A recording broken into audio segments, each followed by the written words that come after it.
हरे कृष्ण दोस्तों, मैं दीपांशु स्वागत करता हूँ आपका सीजीपीएससी व्यापम में।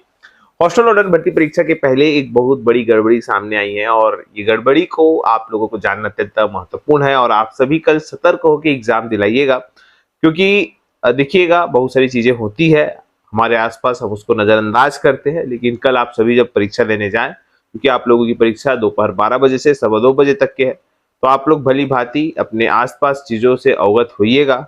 क्या चल रहा है, एग्जाम तो दीजिए ही, साथ में आसपास भी नजर रखिएगा। तो आप आज हम बात करने वाले हैं हॉस्टल वार्डन क्या भर्ती परीक्षा के पहले क्या गड़बड़ी सामने आई है। इसके अतिरिक्त 600 से अधिक पदों पर सामान्य ग्रेजुएशन वालों से संबंधित भर्ती विज्ञापन जारी किया गया है, उस पर भी हम बातचीत करने वाले हैं। सबसे पहले इसी पर हम बातचीत करने वाले और सबसे स्टार्टिंग में ही हम आपको बताएंगे कि आप लोग इस चैनल को सब्सक्राइब करें, ज्यादा से ज्यादा लोगों तक शेयर करें, लाइक करें, ताकि आप लोगों को इस प्रकार की खबरें जल्द से जल्द मिल सके। तो देखिए, बात करते हैं रेलवे के द्वारा जो भर्ती विज्ञापन है वो जारी किया गया है, जो लगभग 8000 पदों पर है। आप सभी को मालूम है, कल इसका नोटिफिकेशन पूरा का पूरा हमारे टेलीग्राम चैनल पे मिल गया है आप लोगों को, और हमारे व्हाट्सएप चैनल पे भी मिल गया है। तो आप लोग दोनों को ज्वाइन करके इसका पूरा डिटेल जानकारी ले सकते हैं। अब बहुत सारे लोग थोड़ा सा नए बच्चे हैं, नए अभ्यर्थी हैं, उनको थोड़ा सा नहीं मालूम, तो मैं आपको बताना चाहूंगा।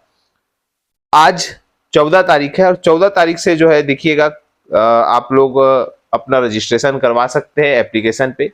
और ये जो 8000 पद है, अगर हम इसका डिटेल में बात करें कौन कौन से पद है, तो चीफ कमिश्नर कम ticket supervisor, station master, good train manager, junior account assistant कम टाइपिस्ट और सीनियर क्लर्क कम टाइपिस्ट। ठीक है, इसमें अगर हम बात करें तो सबसे ज्यादा जो पद है वो गुड्स ट्रेन मैनेजर के लगभग 3144 पद, और टोटल अगर हम बात करें तो 8113 पद निकले हुए हैं।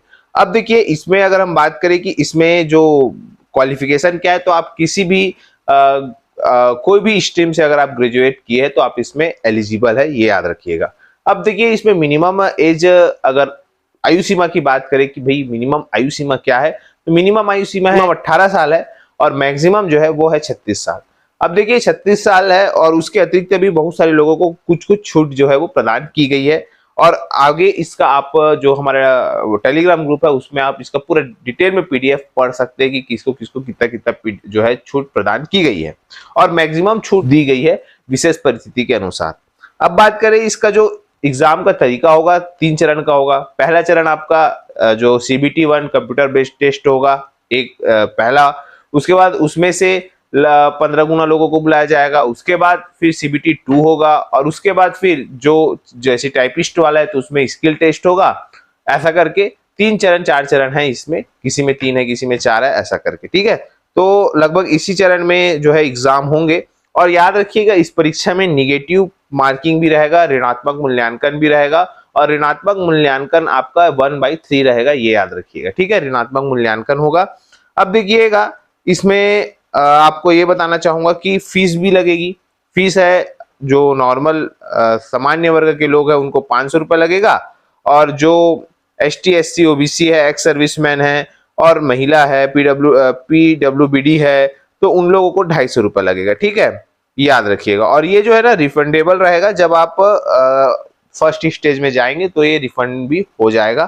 तो ऐसा तुरंत तो पैसा देना पड़ेगा, लेकिन याद रखिएगा जहां से भी आप फॉर्म भरवाते हैं, चाहे वो कैफे वाले से हो या खुद भरते हैं, तो याद रखिए खासकर जो बाहर से फॉर्म भरवाते हैं कैफे वाले, वो लोग क्या करिएगा, अपना रिफंडेबल जो है वो ले लिया करिएगा जैसे ही वो आप जाएंगे CBT 1 देने उसके बाद। ठीक है, अब देखिए इसका एग्जाम का जो CBT 1 में होगा, तो पहले जो चरण है उसमें 100 नंबर के जो है वो क्वेश्चन होंगे, 100 नंबर का जो आपका होगा पेपर, जिसमें कि 40 नंबर का आपका GA जनरल अवेयरनेस आएगा, मैथमेटिक्स 30 नंबर का आएगा, और जो एक प्रकार का रीजनिंग है वो आपका 30 नंबर का आएगा। टोटल आपको 90 मिनट मिलेंगे, और लगभग आपके पास जो बोल एक प्रकार के 100 क्वेश्चन रहेंगे 90 मिनट में, और आपको सॉल्व करना है।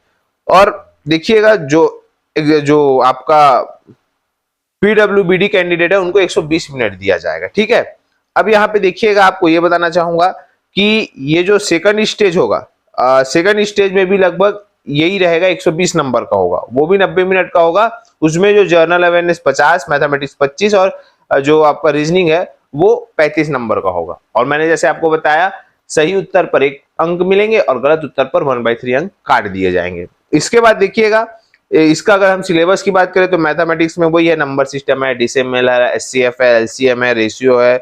इस प्रकार से जनरल इंटेलिजेंस में वही है, मतलब नॉर्मल सिलेबस है, कोई एकदम बड़ा भारी सिलेबस नहीं है।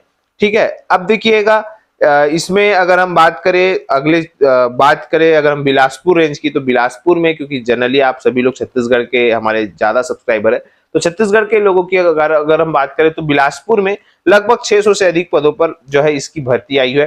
टोटल 8113 पद है, लेकिन अगर हम छत्तीसगढ़ की बात करें तो 649 पद यहाँ छत्तीसगढ़ में जारी किया गया है, जिसमें अगर हम बात करें सबसे ज्यादा गुड ट्रेन मैनेजर के है 386 पद है। अब देखिए, आप लोग को ये कहूंगा कि जहां पे कट ऑफ कम जाता है वहां पे आप लोग फॉर्म भरिएगा। इससे क्या होगा कि आप लोगों की जो सिलेक्शन होने की उम्मीद है वो बढ़ जाएगी।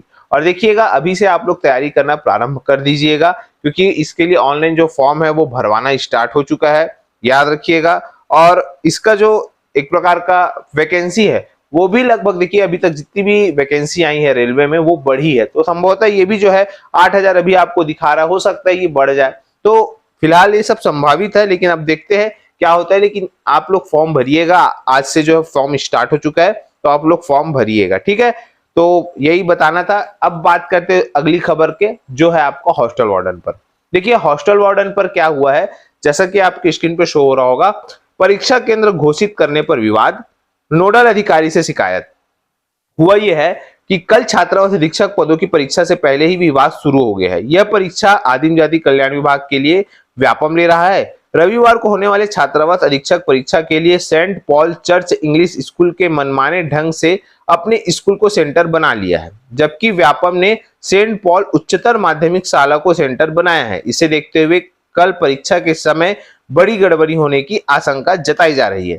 एक ही परिसर में 2 स्कूल संचालित हो रहे हैं, इसकी शिकायत व्यापम और नोडल अधिकारी से की गई है।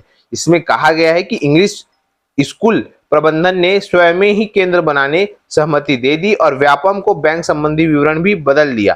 केंद्र घोषित करने को लेकर विवाद होने पर व्यापम या अंग्रेजी स्कूल ही जिम्मेदार होगा, इस प्रकार की खबर जो है यहाँ पे छपी हुई है। तो ये बेसिकली अगर हम बात करें तो केंद्र से संबंधित जो केंद्र बने होंगे और उसी से संबंधित जो है विवाद है, गड़बड़ी है, वो सामने आई है। अब ये देखने वाली बात है इस पर व्यापम कितने जल्दी एक्शन लेता है, कि कल ही परीक्षा है, क्या होगा। तो इसी कारण अभ्यर्थियों से हमारी रिक्वेस्ट है कि आप अपने आसपास चीजों को गौर करिएगा कि कहीं आप लोगों के बीच कहीं कोई जो चीजें है वो सही अगर नहीं हो रही है तो इस पर जो है आवाज उठाइएगा और हमें बताइएगा। फिलहाल कल के एग्जाम के लिए आप सभी को बेस्ट ऑफ लक और आप सभी अच्छे से एग्जाम दिलाइए।